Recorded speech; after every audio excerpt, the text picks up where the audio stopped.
शङ्करम् नारदादियोगि वृन्दवन्दितं दिगम्बरम् काशिकापुरादिनाथ कालभैरवं भजे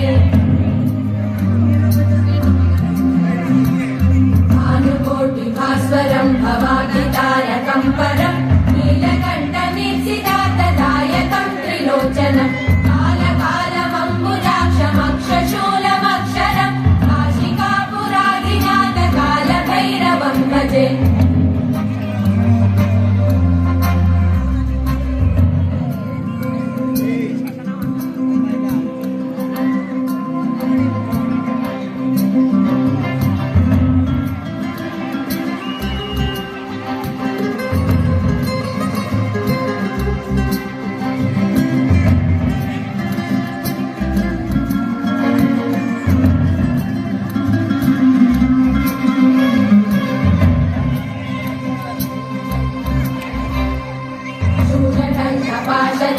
पाणिमादिकारणं यावकायमादिदेवमक्षरं निरामयं भीमविक्रमं प्रभुं विचित्रताण्डवप्रियं काशिकापुरादिनाथ कालभैरवं भजे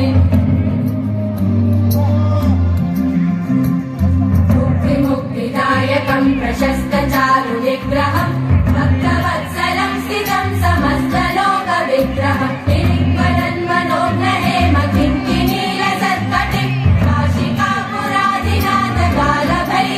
भजे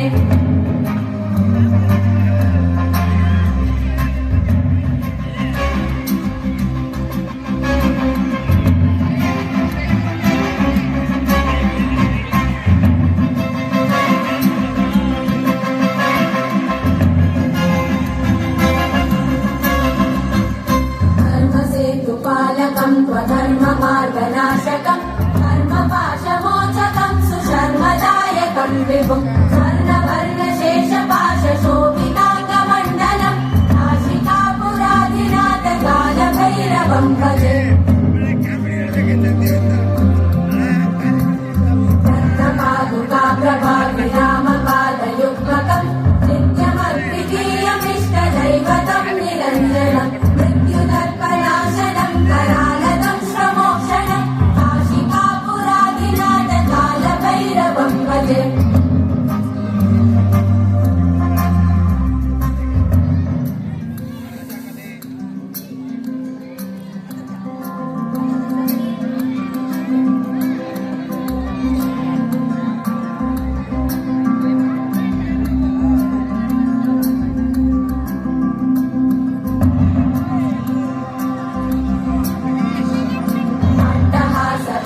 पद्मजाण्डकोशसन्ततिं दृष्टिपातनष्टपापजालमुग्रशासनम् अष्टसिद्धिदायकं कपालमालिकन्दरं काशिकापुरादिनाथ कालभैरवं भजे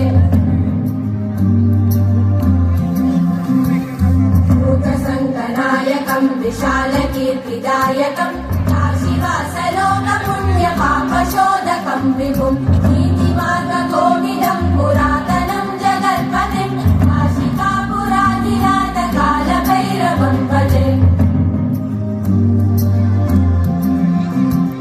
कालभैरवाष्टकं पठन्ति ये मनोहरं ज्ञानमुक्तिसाधनं विचित्रपुण्यवर्धनं शोकमोहदैन्यलोभकोपतापनाशनं ये प्रयान्ति कालभैरवाङ्घ्रिसन्निधिं ध्रुवं काशिकापुरादिनाथ कालभैरवं भजे काशिकापुरादिनाथ कालभैरवं भजे कालभैरवं भजे कालभैरवं भजे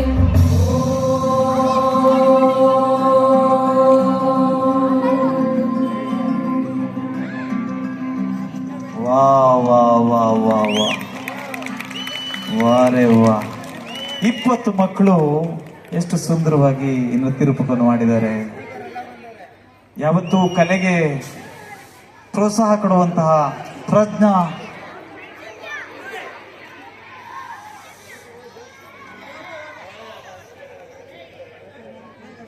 ಪ್ರಭಾವಿ ಮಕ್ಕಳು ಅಂತ ಹೇಳ್ತಿದ್ದಾರೆ. ಪ್ರಜ್ಞಾ ಭಾರತಿ ಮಕ್ಕಳು ಯಾವತ್ತೂ ಕಲೆಗೆ ಪ್ರೋತ್ಸಾಹಿಸುವಂತಹ ಶಾಲೆ ನಮ್ಮ ಸ್ಥಳೀಯ ಪ್ರಜ್ಞಾ ಭಾರತಿ ಶಾಲೆ. ಮಕ್ಕಳೇ ಒಳಗ್ ಬನ್ನಿ, ನಿಮ್ಮ ಶಾಲೆದ್ದು ಇನ್ನೊಂದು ನೃತ್ಯ ಇದೆ, ಅದು ಆಮೇಲೆ. ಇವತ್ತು ರಾತ್ರಿ ಇಡೀ ನಿಮ್ಮ ಮುಂದೆ ಹಲವಾರು ಕಲಾವಿದರು, ಹೆಚ್ಚು ಕಮ್ಮಿ 500ರಿಂದ 600